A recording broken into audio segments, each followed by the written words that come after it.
Elegy, as played by Tatum, has 3 main themes, 4 interludes, 3 basic tempos, and is played in 3 keys. Let's look at some of the stylistic elements that went into this performance. The tune starts with an introduction, which is a sweeping run that goes the length of the keyboard into a dramatic 2-hand melody. A good idea to keep in mind when you're creating an introduction to some of your music is to take the listener to some place that he or she has not been before. Then you can go anywhere. If you take people to a new place that they've never been before, then you can go from there into anything and it will be acceptable. So with this introduction, Art tells us that he's going to blast us.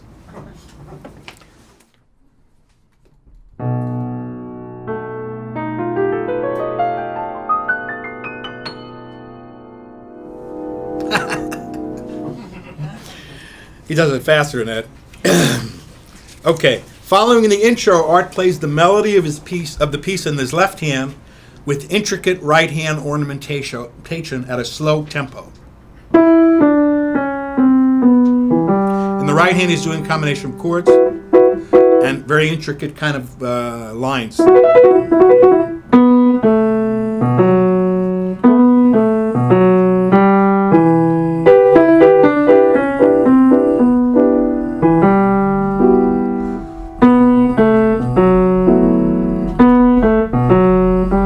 Interesting that he puts the melody in the left hand. It sounds like a bass singer compared to the right hand, which is doing something intricate. It's also a nice combination if you're playing a melody with a lot of held notes. These notes are not moving very quickly, that in the right hand you do notes that are moving very quickly. Okay, it's a nice combination. Okay, I wanted to take a look a little bit at Art's piano voicings, which would be especially interested if you're a piano player. Art's voicings were huge, totally ahead of his time, bold, and sometimes quite dissonant. In his 2-hand voicings, which we heard a lot of on this piece, he often uses wide left-hand construction. So the left hand is very wide, like a 10th, to get this really big bass sound. He'll use that a lot. In the right hand, he often uses voicings that have an octave between the top and the bottom. And in the middle, he'll play a lot of tension. So what you get is a really big sound, and the melody in the octaves really pops out.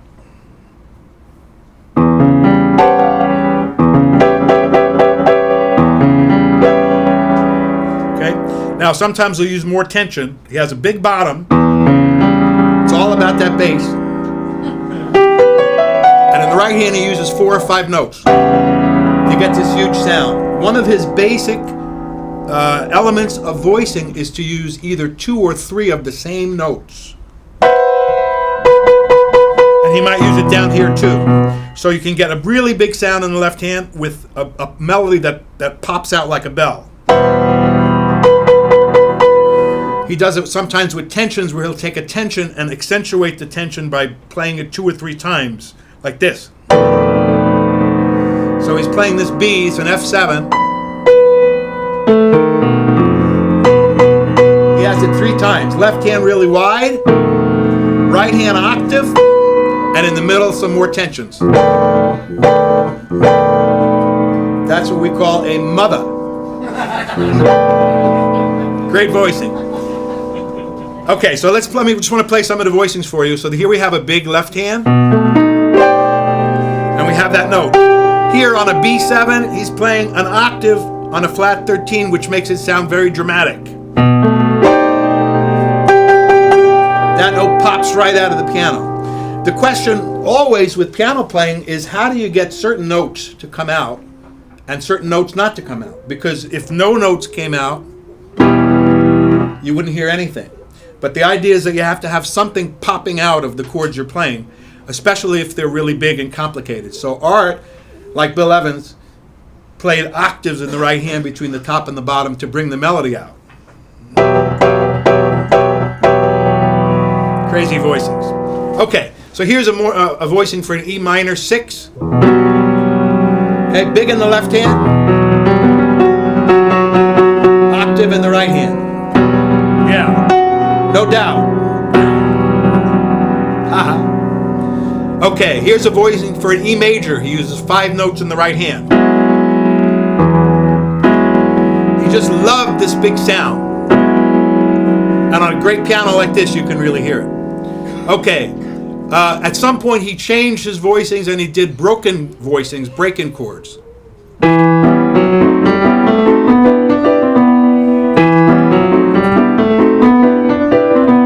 So instead of playing block chords, he broke them up. Okay? All of these different piano devices were done by Chopin and done by Schumann and Schubert and all the great classical people that Art studied. And this is how you vary a piano performance. You can put a melody in the right hand, put a melody in the left hand, play chords all together, play block chords. All of these devices is what makes the piece sound like a complete voyage. Okay, now, here's a beautiful voicing for an F7. He puts F, B, and C in the left hand. Now that takes a lot of chutzpah.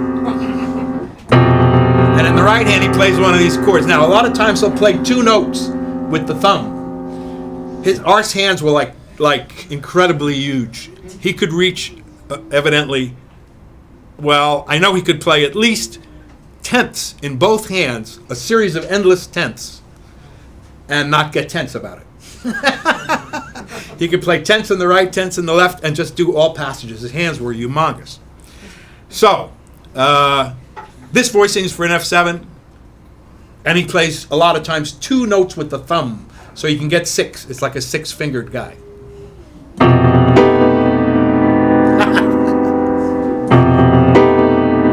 So he has this tense note, which is the plus 11, 3 times. He plays it 3 times in the chord, and it's a big wide thing on the bottom. And then usually some kind of run. That's the kind of sound you're hearing. Okay, now, he had also use of clusters, which are these big fat chords in the right hand when he wanted to get a big sound. I'll play a few of the clusters from this piece.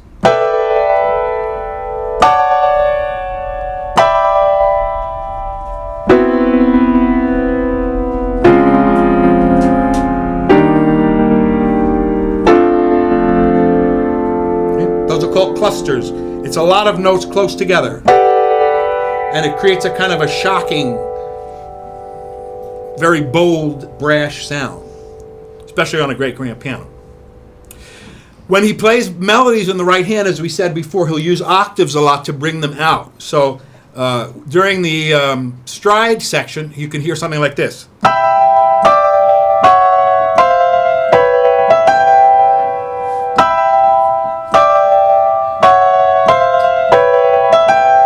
The octaves is what makes the melody pop.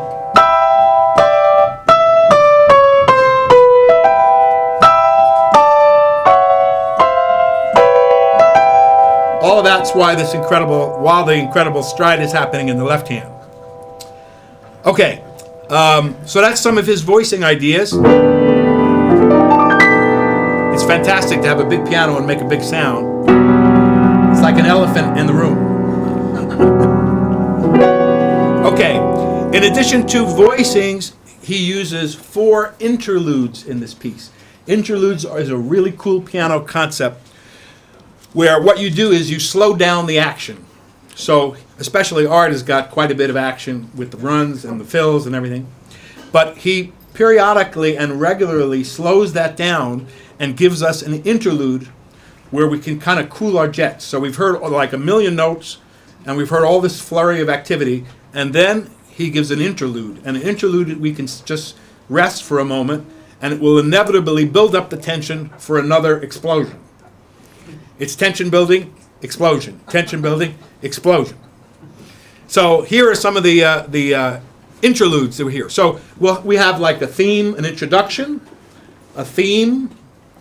The theme is played a couple of times, and then he'll give us an interlude, which is a break in the action. And after the interlude, he'll take us into a bigger scope, a bigger scene. More notes, wider apart, faster, denser. And then he'll give us another interlude, just to kind of cool down for a minute. Then explosion, and then interlude, and then nuclear explosion. So this is some of the interludes he's playing here. Okay.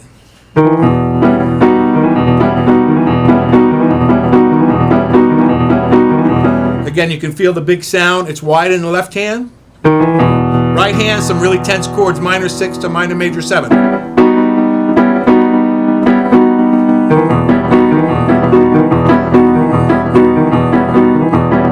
And he just allows you to stay suspended on one rung of the ladder for a moment before he takes you into the next stratosphere.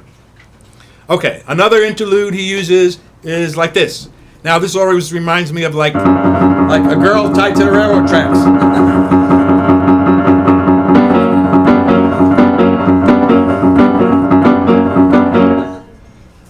Another one he uses like an Irish jig. So he gives you this incredible activity, and then he slows it down and gives you an Irish jig. It's like a movie director. When you're planning the storyboard for a movie, you're going to plan out where the climactic scenes come and where there's rest. You need both. In any art form, you have to have an arc, a scope of the art, and it could occur any way that you want to. You can start with something really climactic and then go down to something restful, but one way or another you want to balance the intensity of what you're doing. So if you're creating a piece of music or a piece of dance or a piece of film, this architecture of the complete performance is really the essence of creating the whole work. So after all he gives you a little Irish jig. It slows your heart down for a second, and you know something's coming, and then he explodes. So it's a beautiful concept. And the last one I have here is at the end.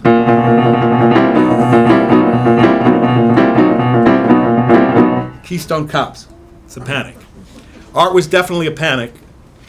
This is the record that it's called Decca Presents Art Tatum. He did quite a few versions of Elegy, but this is the one we're studying today. Okay, now. Okay, he has various musical textures. Piano players, I think you'll find this interesting. So one of the things that Art is varying in this performance is the texture of the sound that you're hearing. The sound itself has a texture, and you can create variations of that texture, and great pianists inevitably create variations of musical texture.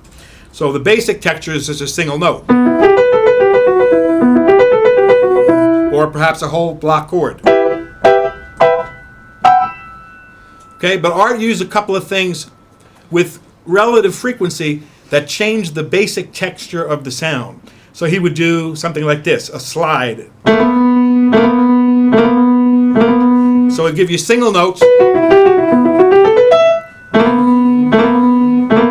the texture of the sound changes, and that's another like signpost in the music for variation. This is a beautiful thing here. He did a three-note slide. And he also did these trills. That has a rough texture to it. And this does not. This has a smooth texture. This has a rough texture. So he was combining smooth and rough textures in the music constantly. And you can see it in the arrangements, but it goes by so fast, but it's interesting to slow it down and see how he creates different variations of the moment of music through textures and through interludes. And this is very well thought out, because if you listen to him play this, this is basically an arrangement, although within it there could be a lot of improvisation. Evidently, Art didn't need to play arrangements, but he liked to because of the completion of the experience for the listener. He liked the listener to have this whole fantastic experience like a movie. So this is an arrangement, and within the arrangement there's improvisation. Okay, when he played stride, now one thing about Art is he was basically blind. Can you believe this? He was blind, really. He had no sight at all in one eye, and that eye kind of stayed like this. And then in his other eye, he had just a little sight. And like he used to play pinochle. And they used to have a light just like this, right behind him, where he could see the cards. And so he basically had no sight. And he was able to play stride piano. Now, stride piano is like Evel Knievel going across the Grand Canyon. You know, he starts here and he goes here and he starts here. And to play that blind is like ridiculous. Evidently, Art was also fantastic at baseball statistics. He knew everybody's batting average, and he knew every fact about baseball. Anyway. Sometimes pianists, their personality is reflected in the music. And, for example, Bill Evans, his niece once asked him what his favorite cookie was. And Bill Evans said, "My favorite cookie is a Keebler chocolate chip, lot number 14532, made in Cleveland in 1976, and it expires in 1977.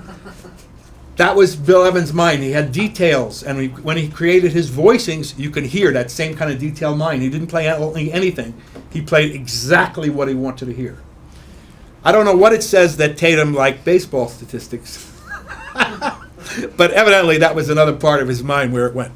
Okay, now, so when he plays stride, there are two, when you play stride, this is a style of piano where you have two melodies going on at once.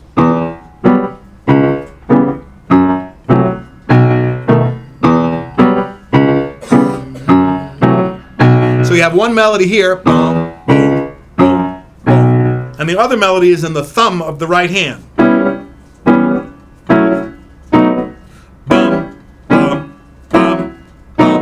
And Art is able to keep all of that going at about 4,000 on the metronome. Boom, chick, boom, chick, boom, chick, boom.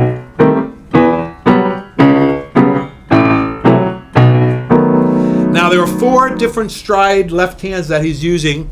Again, piano players, I think, would be interested in this. Maybe clarinet players too. One is just to use one note in the left hand.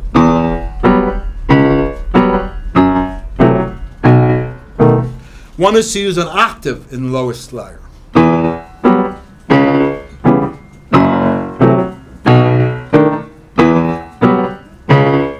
Obviously a bigger sound. One is to use a broken octave in the left hand.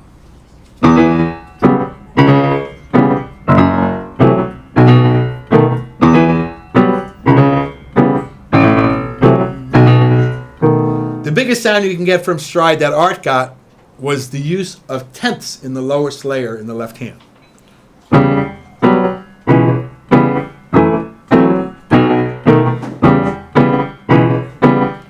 That's very hard to do. And he's able to do it continuously and endlessly, and he's blind. Dig that. Okay. Okay, now, let's look at his ridiculous runs. This is what he's known for more than anything, and it is ridiculous. So I have identified 10 different kinds of runs, all of which are totally disease-free. And I'm just going to show you some of the ideas. Now we have an overhead camera, so for pianists, I'm going to do it slowly, and you can follow some of these. And again, you'll see a lot of these in the transcription that you have along with this. Okay, so here's just a descending chord run. He's just going E minor 6, top to bottom. It is true that a lot of his runs he was able to do with only 3 fingers.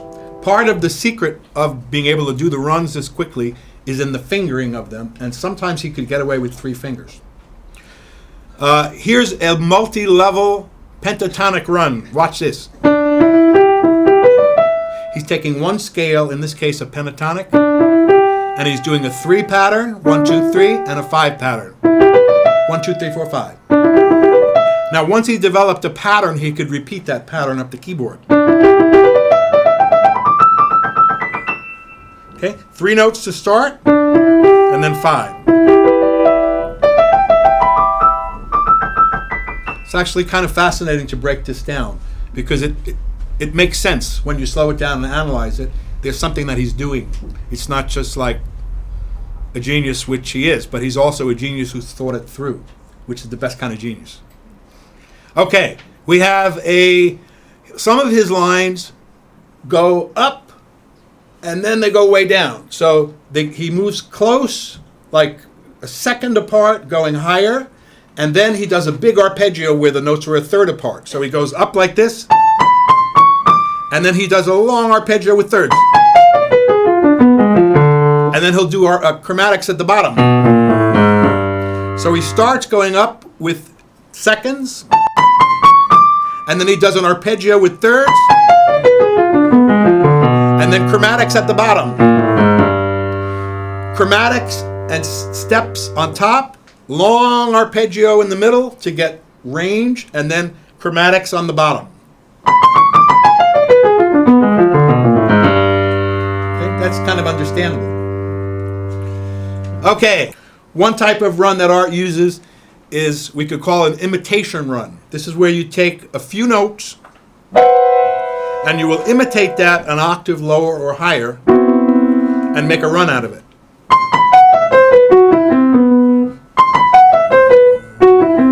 And then he would have completed in the left hand. He did a lot of runs where he started them in the right hand and ended them in the left hand. This gave tremendous range to possibilities that he could do. Here's an interesting run called a cookie cutter. Cookie cutter is where you take one little melodic pattern and you just repeat it up a scale. Bum, bing, bum, like a cookie cutter. Bum, bum, bing, bum, bum, bum. That sounds something like this. Okay?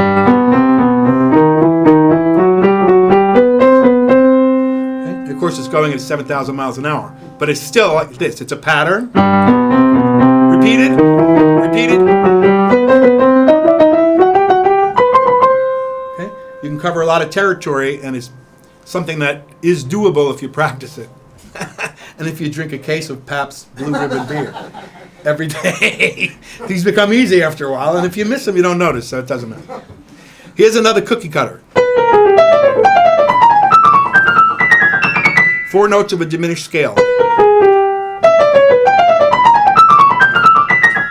Okay, it really makes sense if you look at what he's doing. Okay, here's a pattern where it's up. He often does something going up, one type of a line or run going up, and then he changes it going down. And he'll always use wide intervals someplace in these runs, and that's what enables him to go all this distance on the piano in like the blink of an eye. Wide intervals between the notes. So here's a run where he does this, watch.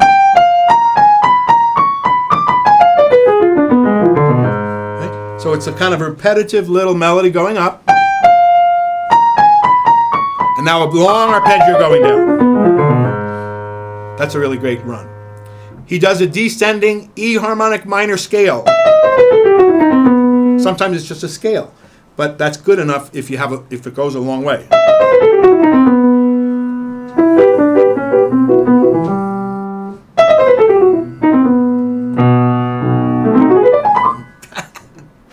Okay, this is called a fountain run. It goes up and then down. He's just like a big spray, and then he takes you down.